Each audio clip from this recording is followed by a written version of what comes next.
The Pound Vortex, an essay by Guy Davenport from his collection of essays, The Geography of the Imagination. A little past 1 o'clock, on the 5th of June, 1915, Corporal Henri Gaudier of 7th Company, 129th Infantry, Capitaine Ménager commanding, ordered his squad to fix bayonets and deploy themselves in diamond formation around him as they went over the top. The artillery cover began to crack its flat thunder behind them, whining over their heads to blow yet more of the grey stone houses of Noyers-Saint-Vaast to rubble, where the Germans were dug in. In the charge, Corporal Gaudier was cut to pieces by machine-gun fire. He was 23 years old. He was descended from sculptors who had worked on Chartres. The preceding November he had lain in mud and watched a cathedral burn, the lead of its molten roof dropping in great white globs through Gothic tracery.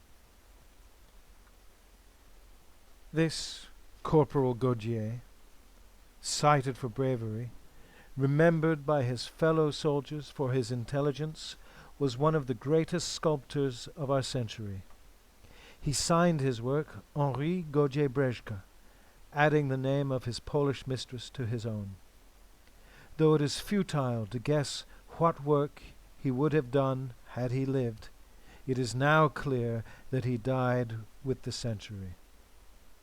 What we call the 20th century ended in 1915. Those artists who survived the collapse of civilization at that point completed the work they had planned before then, when they looked forward to a century of completely different character.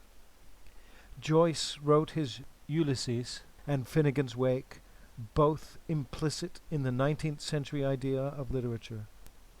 Proust, aware that tanks were crawling like monsters out of H.G. Wells and Jules Verne over the poplar-lined road to Illiers, completed his account of the world which the war obliterated as the brimstone Sodom.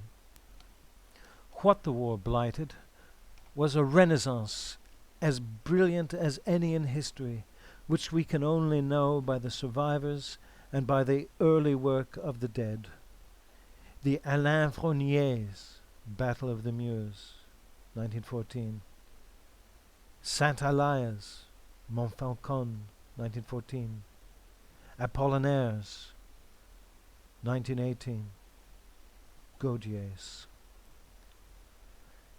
No man was more aware of this renaissance than Ezra Pound, one of its most vigorous instigators and the center of its vortex.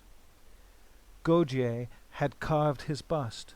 After 60 years, it is still as smartly and strangely modern as the day it was finished.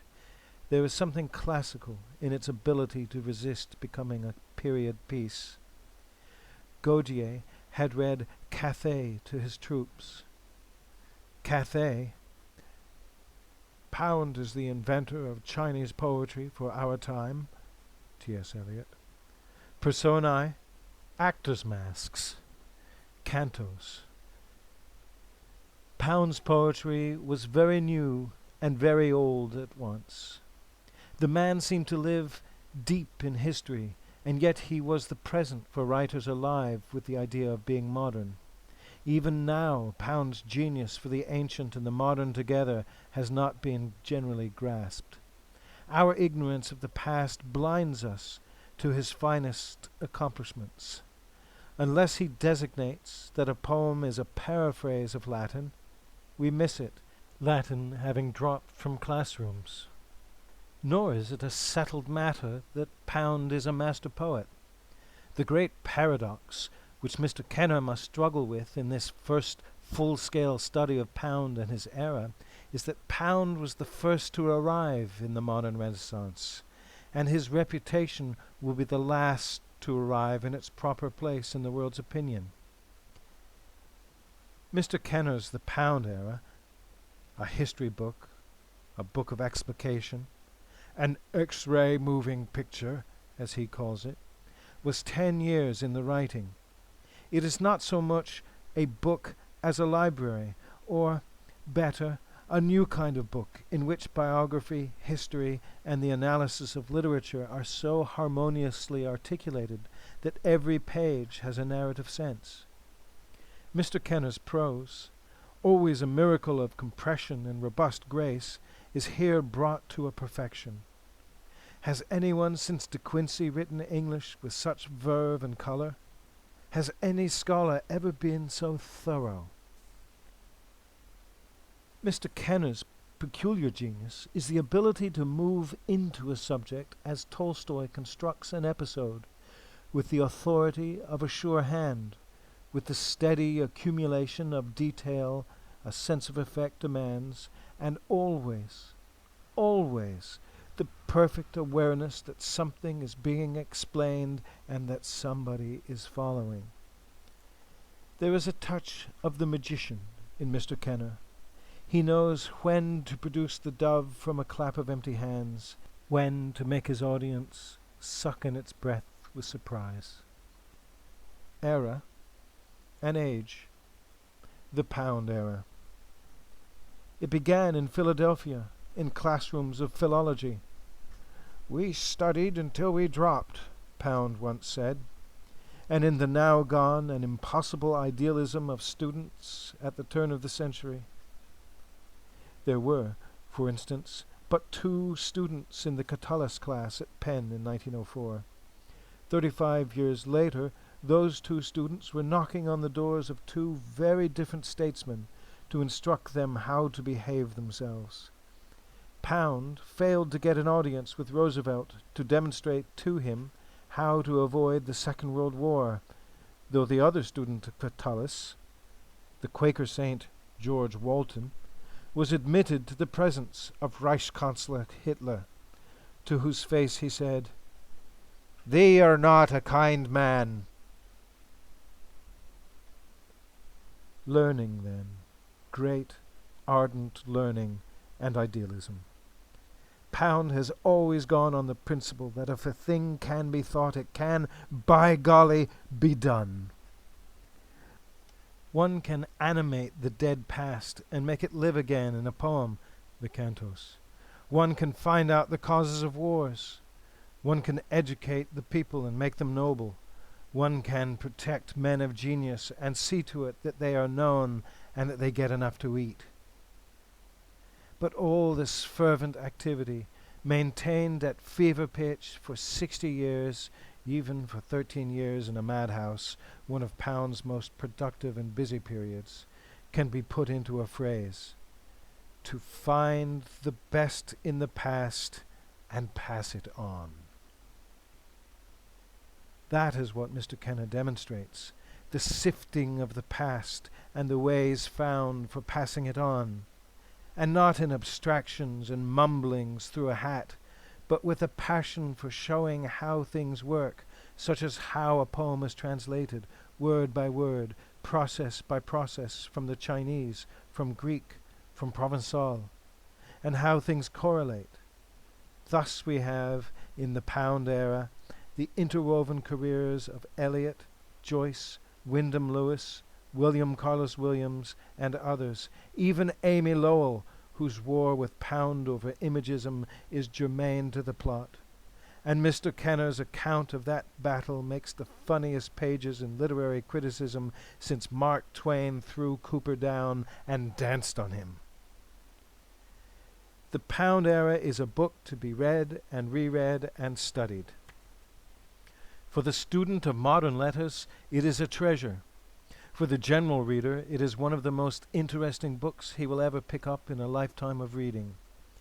This is because Mr. Kenner's mind is both thorough and particular. If the modern sense of words has a history, it does, he can work that history, another scholar's fat book, were another scholar to write it, into his narrative without dropping a single strand of his complex web. The elegantly relevant digressions in the Pound Era might be the work of a community of scholars rather than the diligent labor of Hugh Kenner. And the authority of detail, of place, of time. How does he do that? For one thing, he has been and looked. He has been to the site of the concentration camp at Pisa and waited until the mountain beyond looked like Taishan, the Chinese sacred mountain. And then he has photographed it. He is a superb photographer, just as Pound saw it and described it in the cantos. There are 57 other illustrations, all an integral part of the narrative. Mr. Kenner has also talked with most of the characters in the book: Eliot, Lewis, Beckett, Williams, Zukowski, Marianne Moore, Pound. "Marvelous raconteur, Professor Kenner," Miss Rudge, Pound's companion, once explained to me, who had known that fact for 20 years, and Pound nodded gravely in assent. But why the Pound era? Why did Mr. Kenner, who has written similarly thorough studies of Wyndham Lewis, Joyce, Eliot, Beckett, even Chesterton, and delightful studies of invisible movements among things and people, styles and metamorphoses of the spirit, the Stoic comedians, the counterfeiters, why has he cast his masterpiece around Pound and the genius he fostered? One reason is obviously Pound's difficulty, caused not by Pound, but by the withering of the audience for which he thought he was writing, and consequent need of lucid explication. Another is that Pound was indeed the center of literature in English for those 60 years, as Picasso was the center of painting, Brancusi the center of sculpture, Wittgenstein the center of philosophy. Pound alone was vocal and mobile. He alone wrote stacks of letters daily, saw everyone, knew everyone, and eventually suffered the tragedy and real which all the greatest of modern artists suffered symbolically or cast into their art. For they were all exiles, the borders of their homelands closed to them. Picasso spoke to fascist Spain with the Guernica, Joyce to Ireland with Ulysses, Pound to the United States over shortwave radio, maddened by the spectacle of another war. His tragedy, concentration camp, jail, insane asylum, and in his last years a Trappist silence and a formal repudiation of his writing, is the tragedy of the artist in the century that did not turn out as its best minds planned or hoped. It was the First World War that drove Pound to study the economic theories that made him a casualty in the Second. His fate was the same as Gaudier's, after all. Gaudier's was swift, Pound's slow. They both failed to complete the work only they could have done. They both saw the cathedrals burn.